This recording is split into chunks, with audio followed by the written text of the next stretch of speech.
धावत्या रेल्वेखाली सापडून एकाचा मृत्यू झाला आहे। ही घटना कुर्डुवाडी स्थानकावरील प्लॅटफॉर्म क्रमांक 3 वरील डाऊन ट्रॅक नंबर 3 वर घडली। संदीप संभाजी ढेकळे वय वर्ष 45 असे अपघातात मृत झालेल्याचे नाव आहे।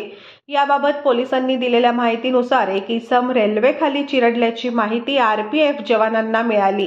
त्यावेळी तातडीने त्यांनी रेल्वेच्या वैद्यकीय पथकाला घटनास्थळावर बोलावले।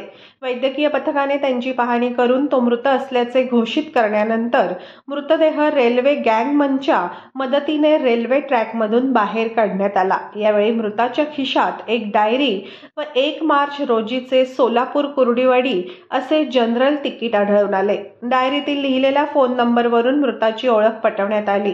डायरीमधील नंबरवर फोन करून त्याच्या नातेवाईकांना आरपीएफ जवानांनी बोलावून घेतले। त्यावेळी त्याने मृताचे नाव संदीप संभाजी ढेकळे असल्याचे सांगितले।